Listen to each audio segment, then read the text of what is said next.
여러분 안녕하십니까. 뉴스 자켓쇼 임병용입니다. 대한민국 뉴스를 경마의 기술처럼 경쾌하고 박진감 있게 이끄는 뉴스 자켓쇼 날씨부터 살펴보겠습니다. 여름이 좀 고통스러운 것은 밤에도 기온이 내려가지 않아서 잠을 이룰 수 없는 열대야 현상을 들 수 있겠네요. 사실상 장마가 끝난 가운데 주말인 내일부터 당분간 전국에 이런 열대야 현상이 나타날 것이라는 예보입니다. 더위도 에너지다 생각하면 마음이 좀 느긋하지 않을까 생각이 듭니다. 오늘 서울지방의 낮 최고 기온은 32도가량 예상됩니다. 뉴스자켓쇼 시작하겠습니다. 오늘의 첫 번째 소식입니다. 정부 최저임금 부작용 인정, 개선해 나갈 것, 이런 주제입니다.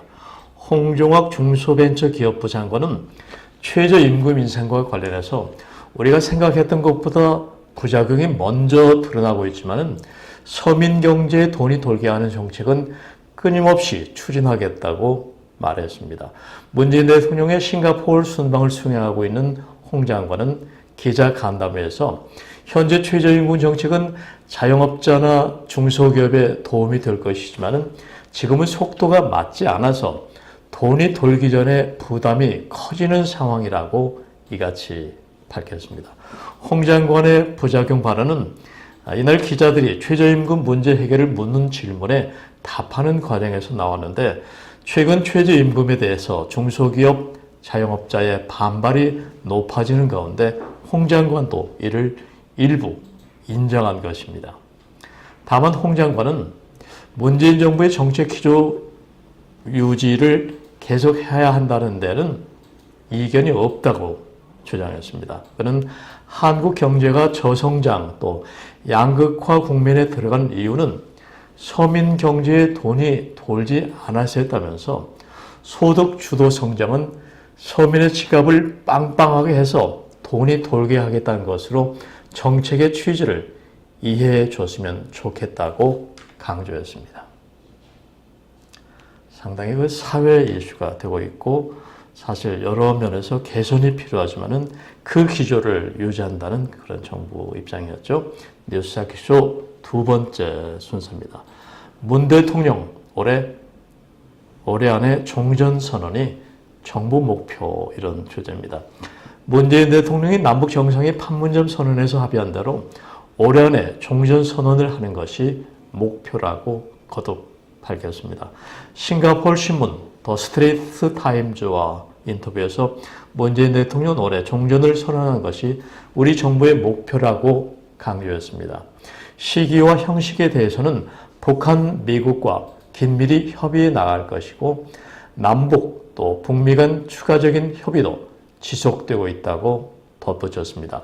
문 대통령이 종전선언을 비중 있게 말한 것은 북미 간 대화의 기조가 유지돼야 한다는 걸 강조하기 위한 것으로 보입니다. 특히 지난 주말에 폼페이오 국무장관이 방북 후에 북한은 미국이 종전선언은 미루면서 강도적 요구만 한다고 비난했고 미국은 그게 강도면 전 세계가 강도라고 되받은 상황에서 공개된 언급이기 때문입니다. 문 대통령은 이어서 북한은 비핵화 이행 방안을 더 구체화하고 한국과 미국은 이에 상응하는 포괄적 조치를 추진해 나가야 한다고 강조했습니다.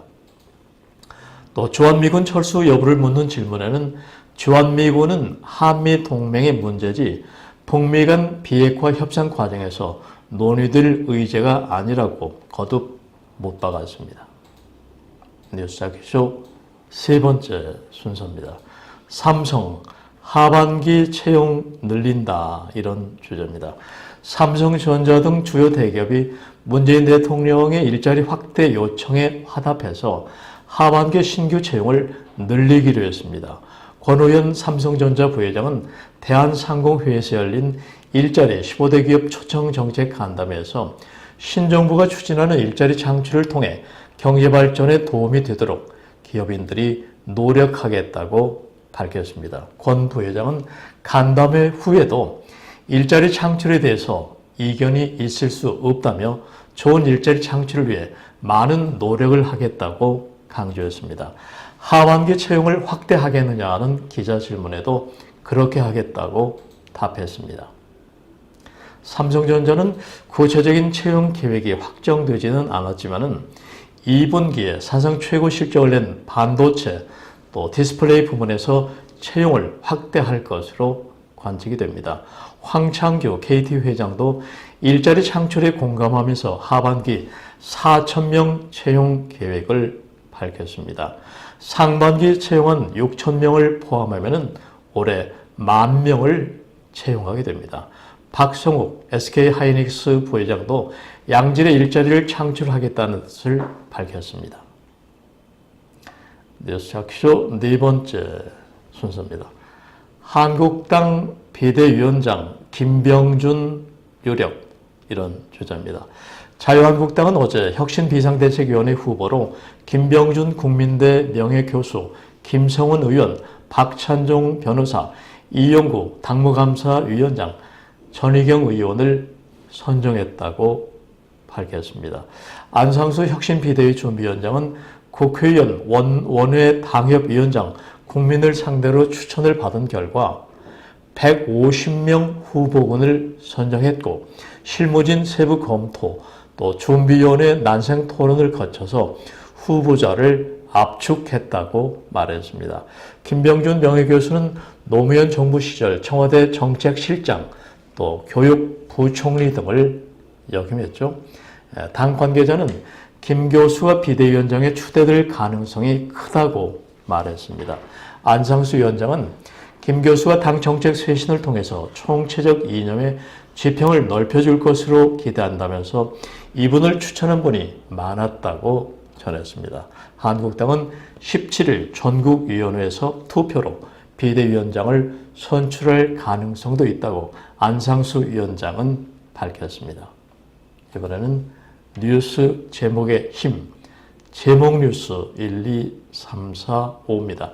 본문에서 다 짚어드리지 못한 비중이 큰 뉴스를 제목을 통해 짚어보는 헤드라인 뉴스 코너죠. 먼저 문 대통령 연내 종전 선언 미북과 협의 중. 두 번째 세월호 여론조사 관여 이것이 기무사 임무였나. 다음 코너 몰린 자영업자 최저임금 불복종 투쟁. 이어서 내년 소득 하위 20%부터 기초연금 30만 원. 다섯 번째, 문 대통령 북의 미국 비난은 전략, 실무 협상 오래 걸릴 것. 교통 정리를 했네요. 여섯 번째, 7만 편의점 업계 최저임금 인상 땐 전국 동시 휴업. 끝으로 안철수는 갔지만 국민은 여전히 새 정치에 목마르다. 네, 제목 뉴스 1, 2, 3, 4, 5였습니다. 뉴스작쇼 쉬어가는 페이지 시연독길. 오늘은 레이먼드 커버란 시인의 비란 제목의 시 소개해드리겠습니다. 아침에 눈을 떴을 때 이대로 종일 침대에 누워 책을 읽고 싶다는 심한 충동에 사로잡혔다. 잠시 그 마음과 싸웠다. 창밖을 보니 비가 내리고 있었다. 그래서 항복했다. 비 내리는 아침에 나를 온전히 맡기기로 이 삶을 다시 또 살게 될까? 용서 못할 똑같은 실수들을 저지를까? 그렇다. 가능성은 반반이다. 그렇다. 네. 몸과 마음이 따로 놀 때가 있죠.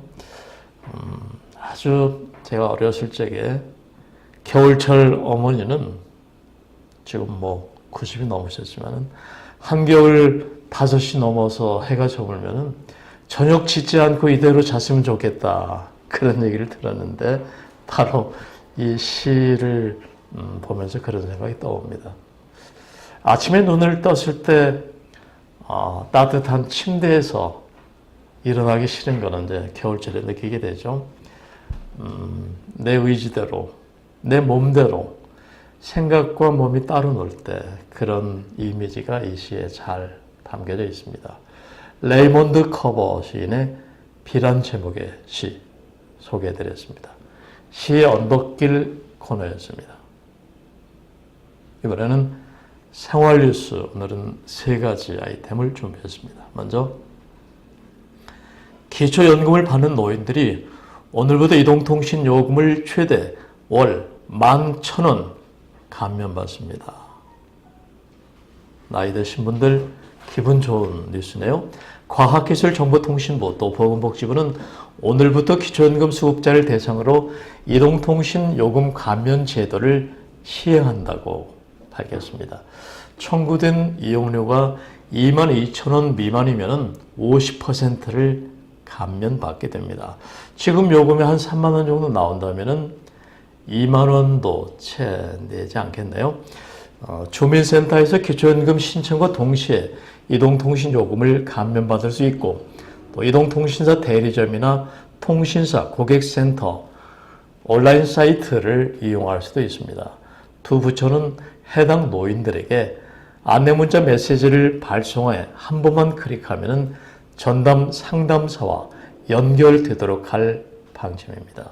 그러니까 기초노령연금 받는 분들 전화가 올 겁니다. 그래서 바로 연결하면은 오늘부터 감면이 11,000원씩 감면됩니다. 좋은 뉴스죠. 생활뉴스 두 번째 순서입니다. 청소년 색조 화장품에서 허용치 10배 중금속, 이런 주제입니다. 청소년들이 많이 이용하는 중국산 색조 화장품에서 허용치의 10배가 넘는 중금속이 검출됐습니다. 식품의약품안전처에 따르면 경기 문구점 또 편의점 6곳에서 팔고 있는 색조 화장품 49종과 눈화장품 10종을 수거 중금속 안전성 검사를 실시한 결과 이 같은 결과가 나왔습니다. 중국에서 생산된 미니소 코리아의 볼터치 화장품, 또 퀸 컬렉션 파우더, 오렌지와 핑크 두 종에서 제품 1g당 중금속 안티몬이 96에서 106 마이크로그램 이런 성분이 검출돼서 해당 제품을 전량 회수, 폐기하고 판매 중지 조치했다고 밝혔습니다. 이 안티몬에 과다 노출되면 구토, 설사 등을 유발할 수 있고 심하면 심장이나 콩팥의 기능을 떨어뜨릴 수 있다는 지적입니다. 식약처 관계자는 화장품은 피부에 오래 남아있어서 유해 물질이 섞이면 그 피해가 커질 수 있다면서 특히 피부가 완전히 발달하지 않은 청소년기엔 자극이 강한 색조 화장품을 가급적 쓰지 않는 게 좋다고 조언했습니다.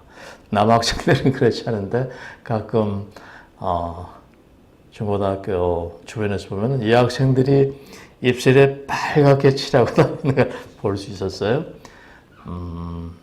뭐 예쁘면 좋죠. 뭐 다들 하는데 뭐 하겠지만은 이런 그 안티몬 성분이 계속 피부에 남아 있으면은 상당히 피해가 유해물질 때문에 피해가 커진다는 얘기입니다. 젊음 그 자체가 건강미 넘치고 아름답죠. 꼭 발라야 되는 건 아니라고 생각이 드는데 참고하십시오. 생활뉴스 세 번째 순서입니다. 보험 설계사, 캐디 등도 실업급여 받게 된다, 이런 주제입니다. 이르면 내년부터 전국의 특수고용 형태의 근로종사자 약 50만 명, 또 예술인 5만여 명을 고용보험에 의무 가입시키는 방안을 정부가 추진하고 있습니다. 배역을 기다리면서 쉬고 있는 연극 배우, 또 일감이 떨어진 보험 설계사 등도 실업급여를 받을 수 있도록 하겠다는 것입니다. 전형적인 임금 근로자가 아니라는 이유로 사회보험 사각지대에 놓여있던 이들에게도 사회안전망을 제공하겠다는 취지입니다. 하지만 취지는 좋지만 구체적인 적용 방안을 놓고 여러 우려가 나오고 있습니다. 이 특수고용 형태의 근로자는 보험 설계사, 학습지 교사 등 형식적으로는 개인 사업자지만은 실질적으로는 임금 근로자 성격을 가진 이를 가리킵니다. 이들은 그간 전형적인 직장인을 토대로 설계된 고용보험에는 빠져 있었는데 근로자와 유사한 노무를 제공하고 또 실업 위험도 비슷한데도 계약 형식만으로 고용보험 보호에서 배제하는 것은 부당하는 것입니다. 정부는 이런 상황을 타개하기 위해서 한 사업자와 일하고 있는 특수 고용 형태 직종, 앞에서 말씀드린 보험설계사, 학습지 교사, 택배기사 약 50만 명을 상대로 고용보험 가입을 우선 적용하는 방안을 검토하고 있습니다. 뉴스jak쇼 이제 마무리 순서입니다. 야근이나 교대 근무를 하는 등 통상적이지 않은 시간에 올빼미처럼 활동하는 사람들은 비만과 당뇨 같은 대사질환 발생 확률이 높아지는 것으로 나타났습니다. 이는 소화기의 생체 시계가 교란되기 때문이라고 하는데요. 주목할 점은 야간에 활동하는 사람의 경우에 대사 조절 물질의 대다수가 최대 12시간 늦게 나왔다는 것입니다. 네, 심각한 그런 현상이네요. 특히 소화 과정에서 분비되는 대사 물질의 교란이 두드러졌는데 예를 들어서 식사 전후에 높아져야 할 혈당 농도가 뒤늦게 증가하는 시기입니다. 직장인 어느 누가 밤늦게 일하고 또 불규칙적인 교대 근무를 원하게 하겠냐마는 이런 환경에 있는 분들 좀 더 자신의 건강에 유의해야 될 걸로 생각이 듭니다. 뉴스프리존 뉴스jak쇼 지금까지 편집국장 임병영이었습니다. 감사합니다.